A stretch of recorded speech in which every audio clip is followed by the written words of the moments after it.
Hey everybody, High Lord Tamerlane with another Obscurity in Miniature. We're headed back to Frostgrave today to look at the new Frostgrave Soldiers 2. Why is it a 2? Because this is the second box of plastic soldiers they made. But you'll notice this is of the more feminine gender, aren't they? Yep, so we finally have a set of all female warrior women ready to go fight in the snow. Pretty cool. So you do get enough to make 20 different figures, and if you've been messing around with Frostgrave or paying attention to any of these videos or anything out there on the internet, they are totally modular and compatible with every other Frostgrave kit available. There's quite a few at this point, and there's even more coming, so that's kind of cool. Why don't we take a look at the sprues, because who cares about the box? I can't paint that nice, and yeah, obviously they're not painted, but you get a good idea of what they look like. So why don't we take a look at what's inside? And voila, here are what we have got. So if you haven't built any Frostgrave figures yet, most of their plastic sprues are very similar to this setup. You've got 5 bodies. This time around we have the torsos and legs already attached. A few of the other kits, they have them separated at the waist. And as was mentioned earlier, these are all obviously female sculpts. If you want to put a male head on them, be my guest. I'm not going to stop you. You want to put a gnoll head or a snake head? Why not? Knock yourself out. So, they have the typical Frostgrave armaments. We've got a couple of long-range users. There's only one crossbow this time. Usually there's at least 2. Maybe I'm not spotting it yet. Nope, just one. So we've got a crossbow. We've got bows and arrows. This is a new bit right here. We've got the capes, which are kind of cool. We've got lanterns, daggers, torches, backpacks, rucksacks, pouches, extra daggers, ropes. There's always ropes for when you're spelunking and digging for treasure.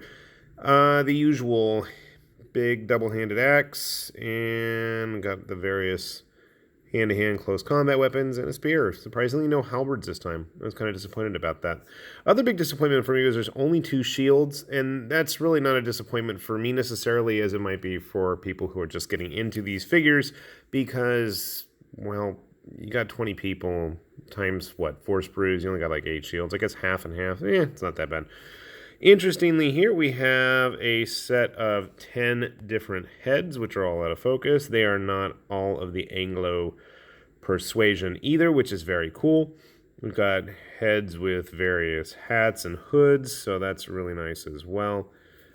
And again, if you have any other plastic model kits in this scale, I'm sure you can do quite a bit of converting and end up with all sorts of interesting stuff. My desire is to take some of these heads and put them onto the wizard bodies when those come out. And we'll see what we can smash together at that point. So you get 4 of these in a box, as well as a very exciting sprue of bases. Now, these figures do have integral bases there attached to their feet, but you do, well, I always like to put them on those as well. I'm tired of talking. I want to go build stuff. So I am going to run and grab some glue and clippers, and let's see what we can bash together here, shall we?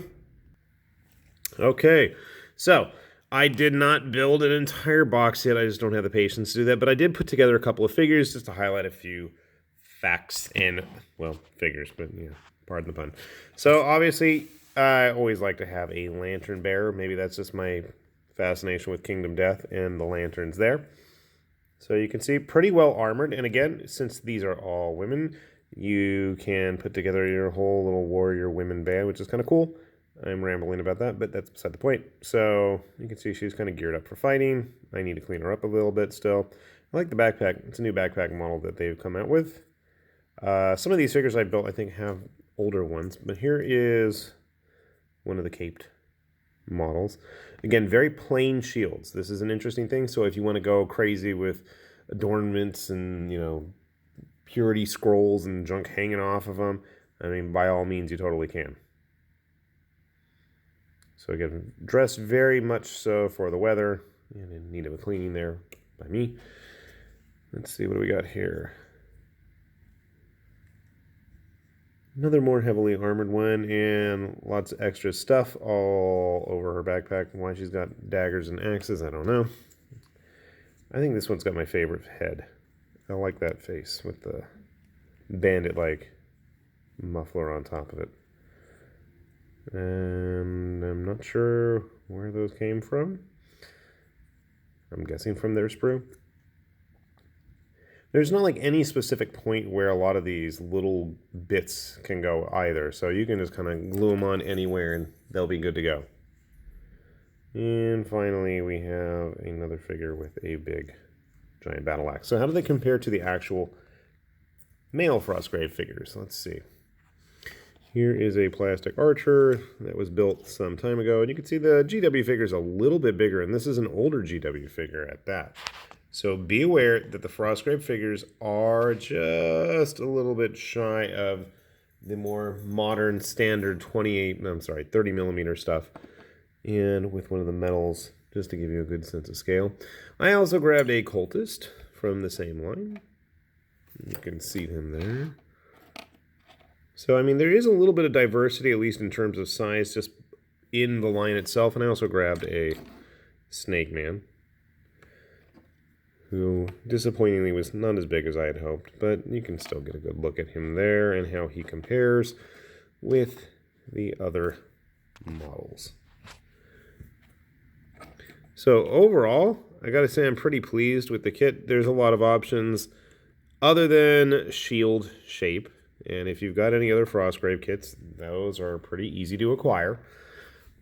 But besides that, just the fact that we have realistically clad plastic warrior women is, I think, a really cool step in the right direction.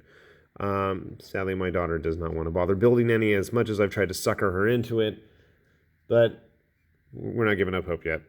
Anyway, so overall cool kit. I am going to save back some of the parts when the newer plastics come out to see what I can bash together into some sort of ungodly creation.